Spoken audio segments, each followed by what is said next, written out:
નશામાં ધૂત ભાજપ સભ્યને રૂઆબ ભારે પડ્યો.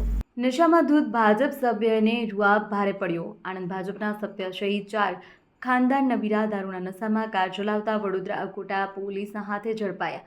રાજ્યમાં દારૂબંધીના કડક કાયદાના દાવા કરવામાં આવતા હોય છે, પરંતુ કાયદા કાગળ પર રહેતા હોય તેમ ગત રાત્રિના નશામાં ધૂત આણંદ ભાજપ સભ્યને રૂઆબ ભારે પડવા પામ્યો હતો. તેમ વડોદરા કોટા વિસ્તારમાં દારૂના નશામાં કાર લઈ પસાર થતા સમયે અકોટા પોલીસે 4 જેટલા ખાનદાની નબીરાને ઝડપી પાડી કાયદેસરની કાર્યવાહી હાથ ધરી હોવાનું જાણવા મળેલ છે.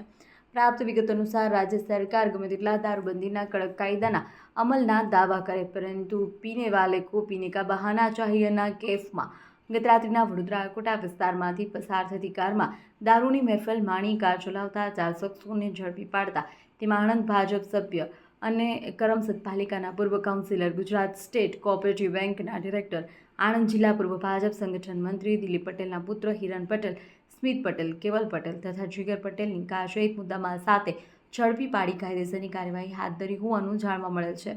પોલીસ સૂત્રોના જણાવ્યા પ્રમાણે પીધેલી હાલતમાં ઝડપાયેલ ભાજપ સભ્ય હિરેન પટેલ પોતાના રાજકીય સંબંધોના હોવાના રૂઆબ છાંટતા ભારે પડવા અને સ્થાનિક ભાજપનો મુદ્દો ચર્ચાની એરણે ચડવા પામ્યો હોવાનું જાણવા મળેલ છે.